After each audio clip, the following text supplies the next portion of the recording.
Bengal want action এই দাবি করে খগেন মুর্মুর উপর হামলার ঘটনায় রাজ্যপালের উপর চাপ বৃদ্ধির কৌশল নিলেন শুভেন্দু অধিকারী। তাহলে কি পশ্চিমবঙ্গে খুব শীঘ্রই রাষ্ট্রপতির শাসন জারি হবে? শুভেন্দুর অ্যাকশনে তোলপাড় রাজ্য রাজনীতি। গোটা রাজ্য কাঁপালো শুভেন্দুর একটা হুঁশিয়ারি। শুভেন্দুর একটাই দাবি, বেঙ্গল ওয়ান্ট অ্যাকশন। রাজ্যপালের দরজায় শুভেন্দুর চাপ। মালদহের কঠোর ঘটনার পর ফের উত্তপ্ত রাজনীতি। খগেন কাণ্ডে ফুটছে রাজনীতি। রাজ্যপালকে অ্যাকশনের বার্তা দিয়ে দিলেন শুভেন্দু। রাজ্যপালের নীরবতায় ক্ষুব্ধ বিরোধী দলনেতা বললেন, এখন ব্যবস্থা নেওয়ার সময় এসেছে। মমতার রাজ্যে বিজেপি সাংসদ আক্রান্ত, তাই আর চুপ থাকলেন না শুভেন্দু অধিকারী। শুভেন্দুর কড়া বার্তা, সাংবিধানিক ব্যবস্থা নিন রাজ্যপাল। রাজনীতি নাকি সংবিধান? শুভেন্দুর বেঙ্গল ওয়ান্ট অ্যাকশন মন্তব্যে তীব্র চাঞ্চল্য ছড়ালো। সম্পর্কের বরফ কি তবে গলছে?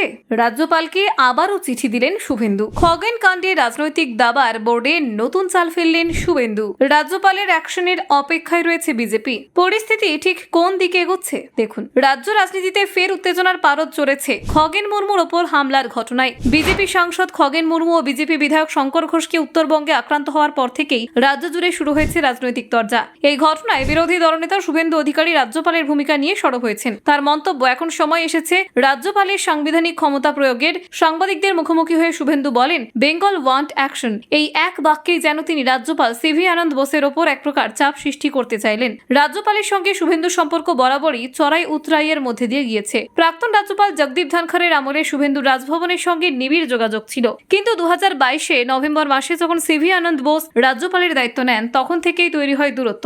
রাজ্যপালের সঙ্গে মুখ্যমন্ত্রী মমতা বন্দ্যোপাধ্যায়ের একাধিক অনুষ্ঠানে উপস্থিতি বিরোধী দলনেতার পছন্দ হয়নি। এমনকি সরস্বতী পুজোয় মুখ্যমন্ত্রীর উপস্থিতিতে রাজ্যপালের বাংলা শেখার উদ্যোগকেও শুভেন্দু ভালো চোখে দেখেননি। এরপর থেকেই রাজ্যপাল ও বিরোধী দলনেতার সম্পর্ক ক্রমেই শীতল হয়ে পড়ে। বিজেপি শিবিরের অনেকের দাবি, রাজ্যপাল রাজ্যের শাসক দলের প্রতি অতিমাত্রায় নমনীয় আচরণ করছেন। এই অবস্থায় মালদহে খগেন মুর্মুর ওপর হামলার ঘটনা যেন শুভেন্দুকে আবার সক্রিয় করে তুলেছে।